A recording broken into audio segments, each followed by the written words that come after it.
அண்ணாமலை அப்படிங்கிற அந்த ஒரு நபர் வந்து தமிழக பாஜகவினுடைய மிகப்பெரிய ஒரு முகமாக இருக்கிறார். இதனுடைய மாற்றம் அப்படிங்கறதெல்லாம் வந்து தேசிய தலைமை என்ன ஒரு முடிவெடுக்கிறாங்க அப்படிங்கறதை பொறுத்துதான் அமையும். நீங்க ஜே பி நட்டா அவர்கள் வந்து நிச்சயமாக தேசிய தலைவராக தொடர மாட்டார் அப்படிங்கறதுல வந்து எங்களுக்கு எந்த விதமான சந்தேகமும் இல்லை. ஏன்னா காரணம் என்னன்னா அவர் வந்து ஹெல்த் மினிஸ்டரா இருக்காரு. சொல்ல முடியாது மாநில தலைவர் அவர்கள் வந்து மத்திய அமைச்சராக கூட கேபினெட் மினிஸ்டரா கூட இருப்பதற்கு உண்டான வாய்ப்புகள்லாம் சாத்தியக்கூறுகள்லாம் கூட எந்த அளவுக்கு இருக்கு அப்படிங்கறத சொல்ல முடியாது. புதுசா ஒருத்தரை போட்டு மீண்டும் எடப்பாடி அவர்களை வந்து ஒரு டாப் மோஸ்ட் பொசிஷனுக்கு கொண்டு போய் வைக்கிறதெல்லாம் வந்து எங்களுக்கு நாங்களே வந்து ஒரு சாவுமணி அடித்துக்கிறது சொல்வதற்கு சமம் தான். காங்கிரஸ் மாதிரி 5 பேர் கொண்ட குழுவில் இருந்து கொண்டு மாற்றி மாற்றி நாங்கள் தான் மாநில தலைவர், எங்களை மீறி யாரும் வரக்கூடாது அப்படின்னு சொல்லி சத்தியமூர்த்தி பவன்ல அடிச்சுக்கிற மாதிரி எல்லாம் நாங்க அடிச்சுக்க மாட்டோம்.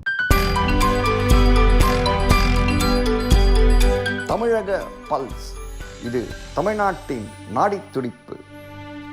அன்பு தமிழக பல்ஸ் நேயர்களுக்கு வணக்கம். நம்முடன் இன்று இணைந்திருப்பவர் பாஜகவிலிருந்து நிர்வாகி சபரி செல்வன் அவர்கள். வணக்கம் சபரி, உங்களிடம் கேட்பதற்கு நிறைய இருக்கு. உங்களை வரவேற்பதில் பெருமிதம் அடைகிறோம். சபரி, தமிழக பாஜக தலைவரில் மாற்றமா? நீங்க எலெக்ஷன் நடந்துட்டு இருக்கிறதுனால இப்படி ஒரு கேள்வி கேக்குறீங்க. எங்க கட்சியினுடைய நடைமுறை எப்பவுமே ஒண்ணுதான் சுபாஜி. அதாவது இப்ப மற்ற கட்சிகள் எடுத்தீங்க, திராவிட கட்சிகள், இங்க தமிழகத்துல இருக்கக்கூடிய கட்சிகள், இந்தியாவில் இல்ல உலகத்துல எந்த கட்சிகள் நீங்க எடுத்தீங்கனாலுமே ஒரு ஜனநாயக ரீதியான தேர்தல் நடத்தி அதன் மூலியமாக தலைவர்களையோ மண்டலத்திலிருந்து மாநிலம் வரை, மாவட்டத்திலிருந்து தேசியம் வரை அனைவருக்குமே வந்து தேர்தல் நடத்தி அதன் மூலியமாக தலைவர்களை தேர்ந்தெடுப்பது வந்து வாடிக்கையாக வைத்திருக்கிற கட்சி வந்து பாஜக மட்டும்தான். சோ இந்த அமைப்பு பருவ தேர்தல் 2024 அப்படிங்கிற பேர்ல வந்து நாங்க கிட்டத்தட்ட ஒரு 3 to 5 மாதம் காலமாகவே இந்த ஒரு பணியில ஈடுபட்டு இருந்தோம். அது கிட்டத்தட்ட இப்போ மாவட்டம் முடிந்து மண்டல, அதாவது கிளை முடிந்து மண்டல் முடிந்து மாவட்டம் முடிந்து இப்ப மாநிலம் அப்படிங்கிற அந்த இடத்துக்கு வந்ததுனால அந்த ஹைப் நமக்கு நன்றாக தெரிகிறது. சோ இதுல விஷயம் என்ன அப்படின்னு சொல்லி பாத்தீங்கன்னா, அண்ணாமலை அப்படிங்கிற அந்த ஒரு நபர் வந்து தமிழக பாஜகவினுடைய மிகப்பெரிய ஒரு முகமாக இருக்கிறார். இதனுடைய மாற்றம் அப்படிங்கறதெல்லாம் வந்து தேசிய தலைமை என்ன ஒரு முடிவெடுக்கிறாங்க, நம்மளுடைய தேர்தலின் போது இங்க மாவட்ட நிர்வாகிகள் என்ன முடிவெடுக்கிறாங்க, மாநில செயற்குழு உறுப்பினர்கள் என்ன முடிவெடுக்கிறாங்க அப்படிங்கிறதை பொறுத்துதான் அமையும். இதற்கான பதிலை வந்து மாநில தலைவர் அவர்களே வந்து ஏற்கனவே சொல்லியிருந்தார். இது வந்து நடைமுறையில் இருக்கக்கூடிய ஒரு விஷயம் தான். மாவட்ட தலைவர்கள்ல 33 பேர் அறிவிக்கப்பட்டிருக்கிறார்கள். 34 பேர் கூடிய விரைவில் அறிவிக்கப்படுவார்கள். சோ மாநில தலைவரை பொறுத்தவரை என்னன்னா, அந்த மாற்றம் அப்படிங்கறதெல்லாம் வந்து எங்களுக்கு தெரிந்தவரை கண்ணுக்கு தெரியவில்லை. ஆனால் விஷயம் என்ன அப்படின்னா, அந்த ஒரு மாற்றம் நிகழ்ந்தது அப்படின்னாலும் அதை வந்து ஆச்சரியப்படுவதற்குண்டான கட்சி வந்து பாஜக கிடையாது. நாங்க வந்து ஒரே இந்த காங்கிரஸ் மாதிரி 5 பேர் கொண்ட குழுவில் இருந்து கொண்டு மாற்றி மாற்றி நாங்கள் தான் மாநில தலைவர், எங்களை மீறி யாரும் வரக்கூடாது அப்படின்னு சொல்லி சத்தியமூர்த்தி பவன்ல அடிச்சுக்கிற மாதிரி எல்லாம் நாங்க அடிச்சுக்க மாட்டோம்.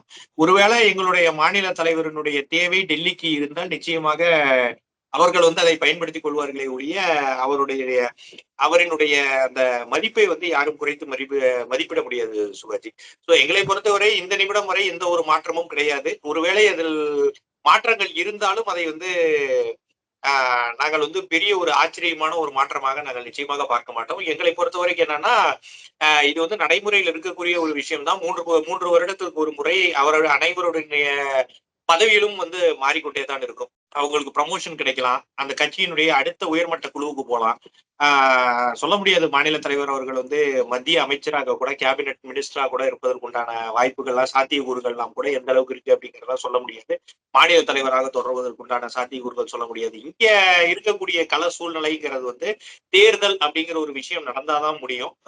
அதற்குண்டான வேலைகள் வந்து நடந்து கொண்டிருக்கிறது. மாவட்ட தேர்தல் வந்து கிட்டத்தட்ட 33 மாவட்டங்கள்ல வந்து அறிவிக்கப்பட்டிருக்கிறது. எல்லா மாவட்டத்திலயுமே முடிஞ்சிருச்சு. சோ இந்த ரிசல்ட் வந்ததுக்கு அப்புறம் மாநில தலைவருக்கு உண்டான தேர்தல் நடக்கும். சோ இன்னும் கொஞ்சம் டைம் கேப் இருக்கு. சோ அதற்குள்ள வந்து நாங்க எந்த ஒரு முடிவுமே சொல்வதற்குண்டான வாய்ப்புகள் இல்லை. ஆனால் எங்களுக்கு தீர்க்கமான நம்பிக்கை என்னன்னா, அண்ணாமலை அவர்கள் வந்து மீண்டும் சிங்கநடையோடு தமிழகத்துல தொடர்வார் அப்படிங்கிற நம்பிக்கை தான். சபரி, நான் ஒரு விஷயம் வந்து ஓப்பனா கேட்கிறேன், நீங்க தவறா எடுத்துக்க கூடாது. நிர்வாகியாக இருப்பதனால கொஞ்சம் நீங்க யோசிச்சும் பதில் சொல்ல வேண்டாம். உங்களுக்கு மனசுல பட்டதை டக்குன்னு சொல்லுங்க. அதாவது இப்போ அண்ணாமலை அவர்கள் வந்து எல்லா தலைவருமே பாஜகவின் தலைவர்கள் எல்லோருமே யாரையுமே நம்ம குறைத்து மதிப்பிட முடியாது. தாமரை வந்து இருக்கா இல்லையான்னு தெரியாத நேரத்துல கூட கண்டிப்பா தாமரை மலர்ந்தே தீரும் சொன்ன தமிழிசை சவுந்தரராஜன் அவர்களாக இருக்கட்டும், அவர்களுக்கு பின் வந்த எல் முருகன் அவர்களாக இருக்கட்டும், இல்லைன்னா இவரா இருக்கட்டும், முன்னர் பண்ண பொன்னர் ராதாகிருஷ்ணன், ஸோ அந்த மாதிரி நிறைய பேரை சொல்லலாம். எல்லாருடைய உழைப்பும் தான் இன்று அண்ணாமலை அவர்கள் வரும்போது கொஞ்சம் வேகம் எடுத்து முன் எப்போதும் இல்லாத அளவுக்கு ஒரு வேகம் இருக்கு அவரோட செயல்ல. அதை வந்து துரிதமா செயல்படுத்துற அளவுக்கு அவருடைய கரங்களை வலு சேர்க்கும் அளவுக்கு அவருடைய அணிகளும் நல்ல பக்கபலமா இருப்பதை நாம் கண்கூடாக பார்க்கிறோம் பாஜகவில். சப்போஸ் அண்ணாமலை அவர்களின் தேவை டெல்லிக்கு இருக்கு, அவர் டெல்லிக்கோ இல்ல கேபினட் நீங்க சொல்ற மாதிரி மாற்றப்பட்டால் இதே மாதிரியான இந்த அணிகளின் பக்கபலம் இனிவரும் தலைவருக்கு கிடைக்குமா? ஏன்னா இப்ப வந்து ஒரு மாற்றம் வேண்டி எல்லோருமே வந்து பாஜக பக்கம் நோக்கி திரும்புவது வந்து கண்டிப்பாக அதுல நீங்க வந்து உங்க பாஜக சைட்ல இருந்து இல்லைன்னா கட்சி சைட்ல இருந்து நீங்க 1000 ரீசன் சொல்லலாம். ஆனா மக்கள் சைட்ல இருந்து ஒரே ஒரு ரீசன் தான் இருக்க முடியும். அது வந்து ஒரே ஒருவர் தான், அண்ணாமலை மட்டும்தான். அண்ணாமலை தாமரை மட்டும்தான். சோ இதை நீங்க மாத்துறீங்க அப்படின்னா கொஞ்சம் ரிஸ்க் எடுக்கிற மாதிரி தெரியலையா? ஒரு ஹை வோல்டேஜ் கரண்ட் போயிட்டு இருக்க அந்த ஒயரை பிடிக்கிற மாதிரி உங்களுக்கு தெரியலையா? கரண்ட் போயிட்டே தான் இருக்கும் சுபாஜி. ஏன்னா அவர் வந்து தாமரை அப்படிங்கிற அந்த கூட்டுக்குள்ளேயே தான் இருப்பார் அப்படிங்கிறதுதான் இதுல இருக்கக்கூடிய முக்கியமான ஒரு விஷயம். ஏன்னா மாநில தலைவராக அண்ணாமலை அவர்கள் தொடரவில்லை அப்படிங்கிற ஒரு பட்சம் இருக்கும்போது அவர் மீண்டும் பாஜகவில் தான் இருக்க போகிறார் அப்படிங்கிறதான் இதுல நிதர்சனமான உண்மை. அவருடைய கள அரசியல் எப்பவும் போல அதே மாதிரி வேகமாகத்தான் இருக்கும். ஆனா எங்களுக்கு முழு நம்பிக்கையோடு மாநில தலைவராக அண்ணாமலை அவர்கள் தான் தொடர போகிறார் அப்படிங்கிற நம்பிக்கை தான் எங்களுக்குள்ளும் இருக்கு. நீங்க கேட்கிற ஒரு விஷயம் என்னன்னா, இப்ப ஒவ்வொரு கட்டத்திலும் வந்து பாஜக வந்து வளர்ச்சியை கட்டது. சோ இந்த விஷயம் என்ன அப்படின்னு சொல்லி பார்த்தோம்னா, திமுகவாக இருக்கட்டும், அதிமுகவாக இருக்கட்டும், அனைத்து கட்சிகளாக இருக்கட்டும், அங்க வந்து ஒரே ஒரு தலைவர்களை மட்டும்தான் எப்பவுமே முன்னிறுத்தி கட்சிகள் வந்து வேலை செய்வாங்க. ஏன்னா இது தேசிய கட்சியான பாஜகவுல பாத்தீங்கன்னா, இங்க வந்து மாநில தலைவர் இல்ல, தேசிய தலைவர் அப்படிங்கிற அந்த பதவிக்கு கூட காலக்கெடுகள் இருக்கு. இப்ப நீங்க சொல்றீங்கல்ல, அண்ணாமலை அவர்கள் வந்து ஒருவேளை மாற்றப்பட்டால் அப்படின்னு சொல்றீங்களா? அண்ணாமலை அவர்களால் நிச்சயமாக 6 வருட காலம் தான் மாநில தலைவராக தொடர முடியும் அப்படிங்கிற ஒரு கோட்பாடுமே இருக்கு. இது இந்தியா முழுவதுமே இருக்கக்கூடிய அத்தனை மாநில தலைவர்களுக்குமே பொருந்தும்.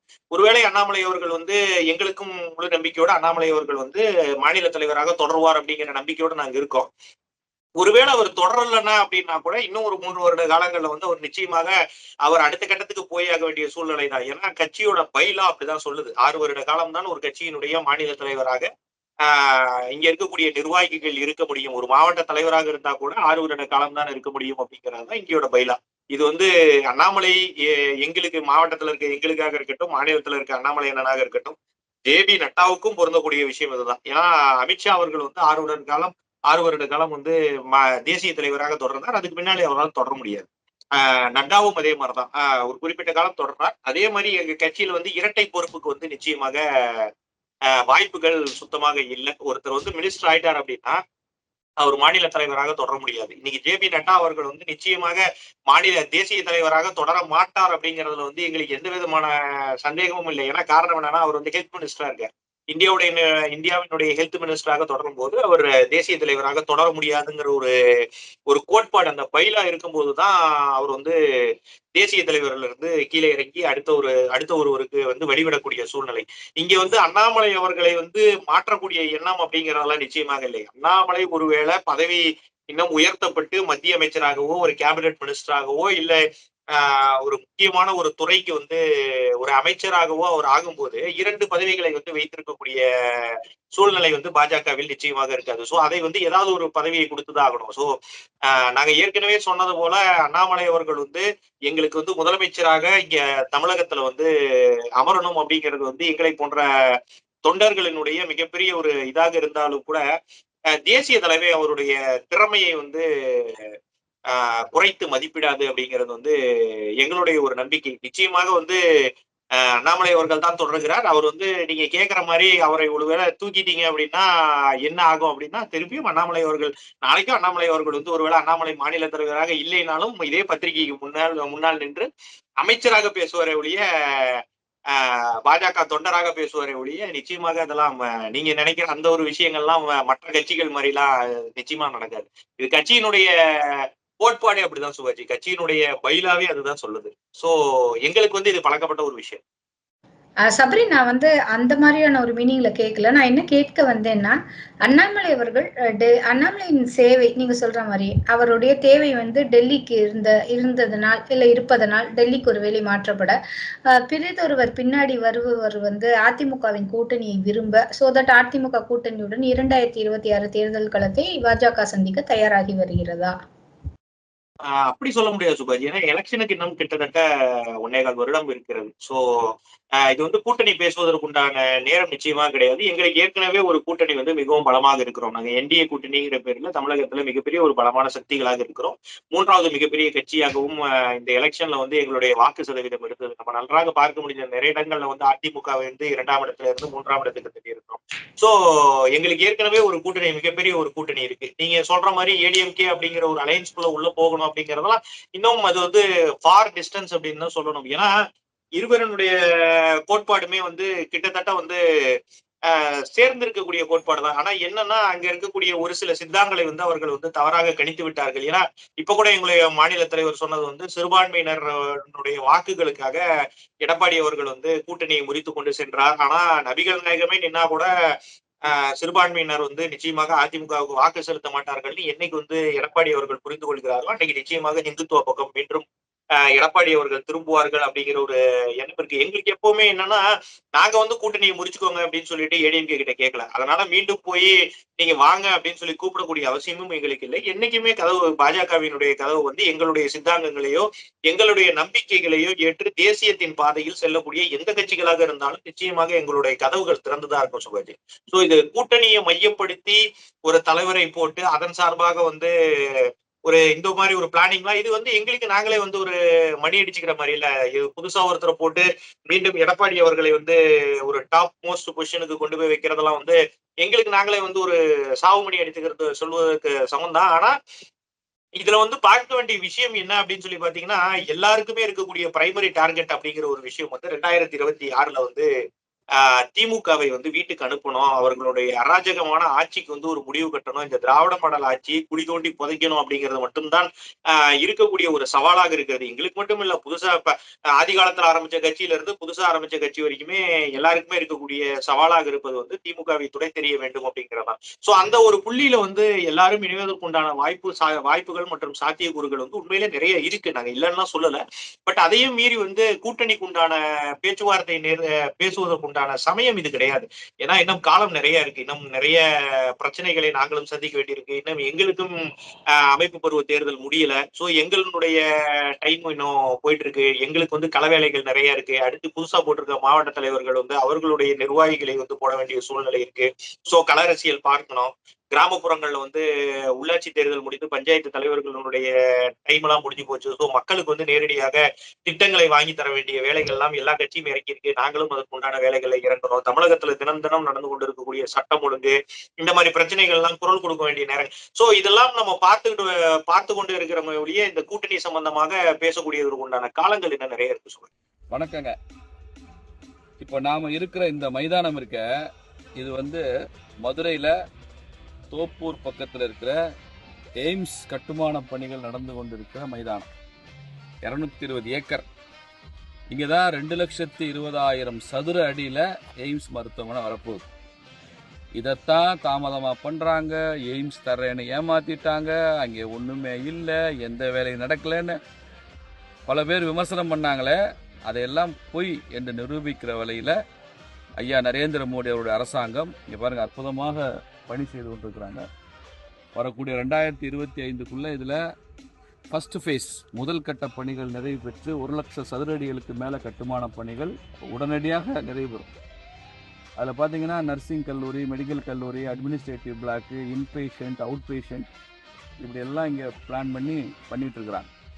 அங்கே உள்ளே போய் பார்த்தீங்கன்னா அற்புதமாக இருக்குது. நிறைய லேபர் வேலை செய்கிறாங்க. இங்கேயும் பாருங்கள், நிறைய லேபர் குவார்ட்டர்ஸ் கட்டியிருக்காங்க. தொழிலாளர்கள் இங்கே தங்கியிருக்கிறாங்க. இவங்களாம் ஷிஃப்ட்டில் வேலை செய்கிறவங்க இங்கே இருக்கிறாங்க. இங்கே ராட்சச யந்திரங்கள் வேலை செய்ய மெட்டீரியல்ஸ் வந்துட்டு இருக்கு. இதை பார்வையிடுறதுக்குன்னு எல்என்டி நிறுவனம் தான் இதை கட்டுறாங்க. எல்என்டி நிறுவனம்ன்றது இந்தியா முழுக்க உள்ள எய்ம்ஸை நீளம் எல்லா பக்கம் சேர்த்தா 3 கிலோமீட்டர் மேலே வரும் கட்டியாச்சு. அதனால இங்கேருந்து யாரும் ஒரு செங்கல் கூட இனிமேல் திருடவும் முடியாது. கம்ப்ளீட்டாக எல்லாம் கட்டியாச்சு. அது காரணமே ஒரு செங்கல் கூட திருடு போயிடக்கூடாதுன்றதுனால எல்லாம் காம்பவுண்ட் வாலும் கட்டிட்டாங்க. இந்த இடத்த பார்வையிட வேண்டும் என்பதற்காக நான் வந்தேன், பார்த்தாச்சு. ரொம்ப நல்லா இருக்கு. இந்த காணொளி காட்சியின் மூலமாக ஐயா நரேந்திர மோடி அவர்களுக்கு நன்றி. மிக விரைவில் இந்த எய்ம்ஸ் மருத்துவமனை, எய்ம்ஸ் மருத்துவக் கல்லூரி இது மதுரையில் திறக்கப்படும். திறப்பு விழாவும் ஐயா மோடி அவர்களே வந்து